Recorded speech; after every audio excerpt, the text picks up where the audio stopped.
وقل للمؤمنات يغضضن من أبصارهن ويحفظن فروجهن ولا يبدين زينتهن إلا ما ظهر منها আল্লাহ রাব্বুল আলামিন বলেন, হে মুমিন নারীরা, তোমরা তোমাদের দৃষ্টিকে সংযত রাখো, চক্ষুকে হেফাজত করো এবং তোমাদের লজ্জাস্থানকে হেফাজত করো। ওয়ালা ইউবদিনা যিনাতাহুন্না, তোমাদের যেগুলার সৌন্দর্য আছে, জিনত, জিনত বলা হয় যেগুলা প্রকাশমান। আল্লাহ তাআলা যেগুলো তোমাদেরকে পড়ার জন্য, যেমন নাকি অলংকার, অলংকার এগুলো জিনতের অন্তর্ভুক্ত। মহিলারা, মা বোনরা অলংকার পড়ে না, গলার মধ্যে হার পরে, হাতের মধ্যে ছুরি, পায়ের মধ্যে নুপুর, এগুলো পড়া তাদের জন্য জায়েজ। কিন্তু যখন বাড়ি থেকে বের হবে কোন মা বোন, আল্লাহ বলতেছেন ওয়ালা ইউবদিনা যিনাতাহুন্না, তাদের এই জিনত, এই সৌন্দর্য জিনিস এগুলা তারা যেন কি না করে, প্রকাশ না করে। ইল্লা মা যাহারা মিনহা, কিন্তু যা কিছু প্রকাশমান, প্রকাশ হয়ে যায়, সেটা তো প্রকাশ হয়েই যাবে। তার থেকে উদ্দেশ্য হলো হাত। অনেক সময় দেখা যায় এই হাত, যেমন নামাজের মধ্যে এই হাতগুলা দেখা গেলে সমস্যা নাই। এবং মূলত মানুষ দুই প্রকার, মুহরমাত, গায়রে মুহরমাত, যাদের সামনে যাওয়া যায় এবং অনেক আছে সামনে যাওয়া যায় না। 14 প্রকার পুরুষের সামনে বামুদরা যেতে পারবে। এই 14 প্রকার মা বোন যারা আছে, 14 প্রকার মা বোনের সামনে পুরুষরা যেতে পারবে এবং 14 প্রকার পুরুষের সামনে মা বোনরা যেতে পারবে। নিজের সন্তান, নিজের স্বামী, নিজের বাবা, নিজের মামা, চাচা, এই 14 প্রকার যারা আছে, এদের সামনেও তারা এই হাত, চেহারা এবং এই পায়ের গোড়ালি যেগুলো আছে, এই 3টে স্থান ব্যতীত আর কিছুই দেখাইতে পারবে না। চেহারা এবং হাত দেখাতে পারবে কাদেরকে? ওই 14 প্রকার পুরুষকে, নিজের বাবাকে, নিজের সন্তানকে। এই ছাড়া আর কাউকে দেখাতে পারবে না। ইল্লা মা যাহারা মিনহা থেকে আরেকটা উদ্দেশ্য হতে পারে, যেমন নাকি বোরকা। বোরকা এটা তো অবশ্যই, এবং বড় চাদর, বোরকা এবং বড় চাদর যেগুলো আছে, এটাও কি প্রকাশমান। যখন কোনো মা বোন বের হবে বাড়ি থেকে, আগের জামানার মধ্যে আমরা দেখেছি, আমরা শুনেছি, আমাদের মা, আমাদের নানি, ওরা দেখেছি যখন পথ দিয়ে হেঁটে যেত, কোন পুরুষ আসলে অনেক দূরে চলে যেত। কোন পুরুষ আসলে অনেক দূরে চলে যেত, তারা রাস্তার এক পাশে দাঁড়িয়ে থাকতো। কিন্তু বর্তমান সেগুলা সম্ভব না। মহিলারা কাপড় সিলাইতেছে পুরুষদের মতো, পুরুষরা সিলাইতেছে মহিলাদের মতো। তাদের কাপড়ের ডিজাইন দেখলে খুবই খারাপ লাগে।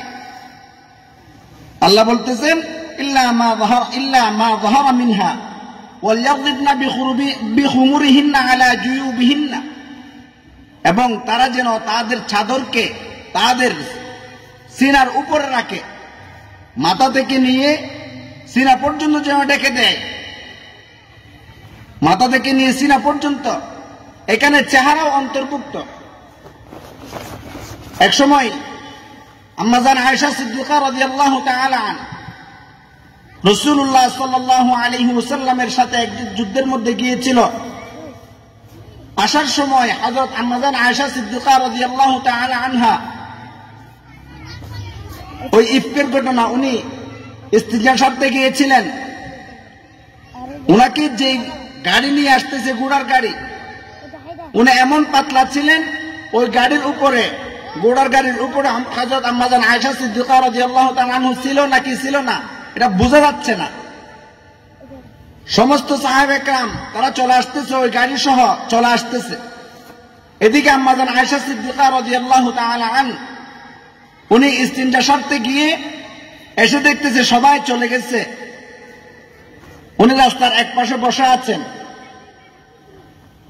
হঠাৎ পিছন থেকে আসতেছেন মিস্তা, একজন সাহাবী। তখন উনি আম্মাজান আয়েশা সিদ্দিকা রাদিয়াল্লাহু তাআলা আনহাকে দেখার সাথে সাথে চিনে ফেললেন। হযরত আম্মাজান আয়েশা সিদ্দিকা রাদিয়াল্লাহু তাআলা আনহা উনাকে দেখে সাথে সাথে ইন্না লিল্লাহি ওয়া ইন্না ইলাইহি রাজিউন এটা পাঠ করলেন, কারণ একজন পরপুরুষ দেখেছে। উনি বলতেছেন, আম্মাজান আয়েশা সিদ্দিকা রাদিয়াল্লাহু তাআলা আনহা বলতেছেন, যখন থেকে পর্দার বিধান নাযিল হয়েছে এরপর থেকে এই পর্যন্ত আমাকে কোনোদিন এই সাহাবী আমাকে দেখে নাই, কিন্তু যখনই পর্দার বিধান যখন নাযিল হয় নাই আগে, ওই সময় আমাকে দেখেছিল, এই জন্য আমাকে উনি চিনেছে ওই সাহাবী। কিন্তু পর্দার বিধান নাযিল হওয়ার পর থেকে এই পর্যন্ত আমাকে আর কখনো দেখে নাই। এবং উনাকে দেখার সাথে সাথে আম্মাজান আয়েশা সিদ্দিকা রাদিয়াল্লাহু তাআলা আনহার চেহারা কি করে দিলেন, দেখে দিলেন। তাহলে বাড়ি থেকে যখন আমরা কোথাও বের হব, আমাদের পর্দা, শুধু বোরকা পরলে পর্দা আদায় হবে না। এবং আল্লাহ বলতেছেন ওয়ালা ইউবদিনা যিনাতাহুন্না, এখানে এটাও অন্তর্ভুক্ত, বিভিন্ন ডিজাইনের যে বোরকাগুলো পরিধান করা হয় এটা নাজায়েজ। বিভিন্ন ডিজাইনের যে বোরকা, তখন এটা আর বোরকা থাকে না। আল্লাহ বলতেছেন তোমাদের সৌন্দর্যকে তোমরা প্রকাশ করিও না। এখন তো আমরা বিভিন্ন আকর্ষণের এই বোরকা সিলাইয়া আমরা কি করতেছি, আরো পরপুরুষকে আকর্ষিত করতেছি।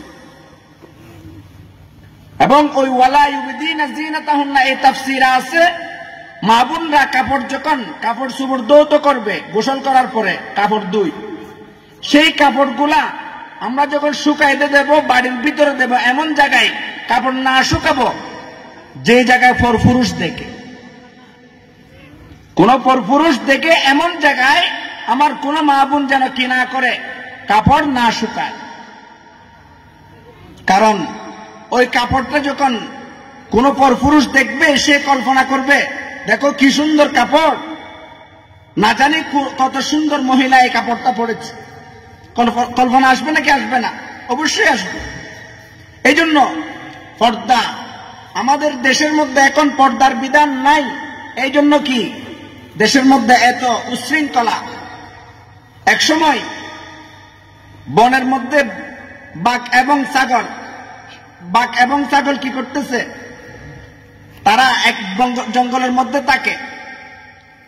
ওই আমরা শিয়াল বলি, শিয়াল এবং ছাগল তার আন্দোলন করতেছে। ছাগলের জন্য শিয়ালে কি করতেছে, আন্দোলন করতেছে। ছাগল এবং শিয়াল সমান অধিকার চায়, ছাগল এবং শিয়াল সমান অধিকার চায়। কারণ কি, ওই আমাদেরও 4 পা, ছাগলেরও 4 পা। আমরা জঙ্গলের মধ্যে স্বাধীনভাবে ঘোরাফেরা করতেছি। এই ছাগলকে বাড়ির মধ্যে মানুষে বন্দী করে রেখেছে, তাদের মানবাধিকার হিসেবে তাদেরকে তাদের অধিকার হরণ করা হচ্ছে, ছাগলের অধিকার হরণ করা হচ্ছে।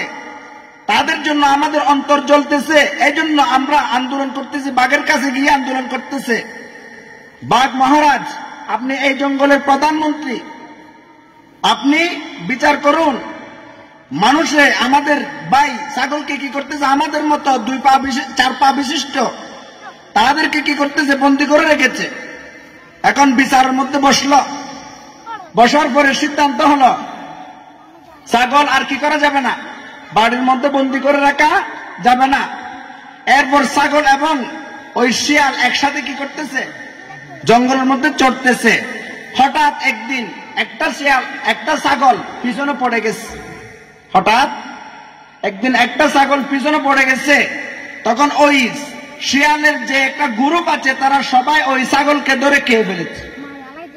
ঠিক তদ্রুপ ভাবে আমার দেশের মধ্যে এখন নারী অধিকার করে যে সমস্ত পুরুষরা স্লোগান দিতেছে, আপনি চিন্তা করে দেখেন, কোন মা বোনকে যদি, কোন নারীকে যদি ওই পুরুষরা একা পায়, তাহলে ছাড়বে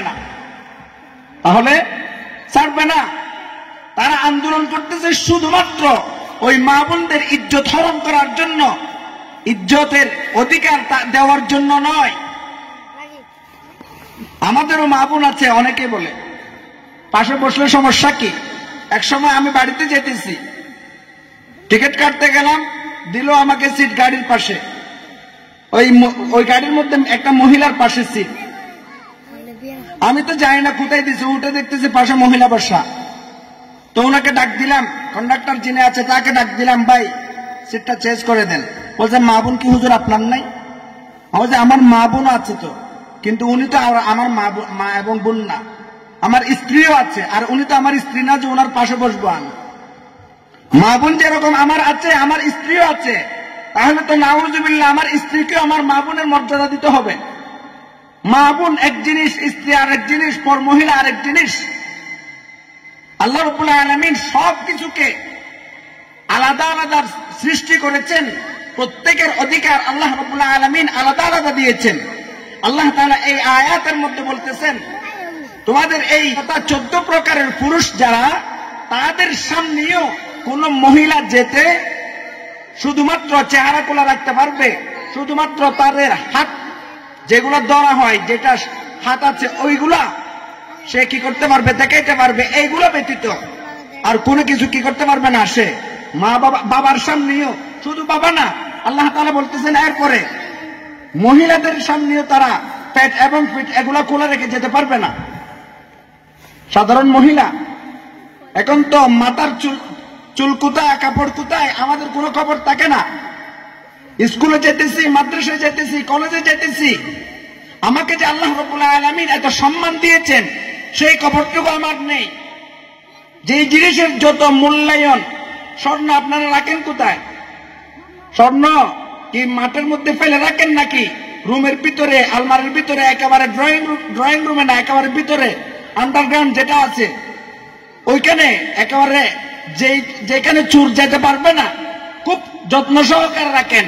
ঠিক তদ্রুপ আল্লাহ রাব্বুল আলামিন মা বোনদেরকে এমন ইজ্জত দিয়েছেন, তারা সব সময় আবৃত থাকবে, তারা সব সময় কাপড়ের ভিতরে থাকবে, পর্দার ভিতরে থাকবে। কারণ মূল্য যে সমস্ত জিনিসের মূল্য আছে, চিনি পিঁপড়ে খায়, কারণ কি সেটা মূল্যবান জিনিস, থাকতে হবে কোথায়? ভিতরে। লবণ পিঁপড়ে খায় না, আমার মা বোনও মূল্যবান। আল্লাহ তাআলা তাদেরকে অনেক ক্ষেত্রে পুরুষদের চেয়ে বেশি সম্মানিত করেছেন। সমস্ত নবী রাসূলগণ এই মা বোনের মাধ্যমে এসেছে। আব্দুল কাদের জিলানী রাহমাতুল্লাহি আলাইহি এই মা বোনের মাধ্যমে এসেছে। এই জন্য অত্র এলাকার সমস্ত মা বোনকে বলবো, আল্লাহ রাব্বুল আলামিন আমাদেরকে যেন এই পর্দা অনুযায়ী আমল করার তৌফিক দান করে, এবং কোন সময় কোন জায়গার মধ্যে বের হওয়ার সময় আমরা পর্দা ছাড়া বের হব না ইনশাআল্লাহ, বেপর্দা চলবো না আজকে থেকে ইনশাআল্লাহ। আগামী 7 তারিখ রোজ বুধবার সুরকারহাট মাদ্রাসার মাহফিল আপনাদেরকে দাওয়াত দেওয়া হয়েছে। আসসালামু আলাইকুম।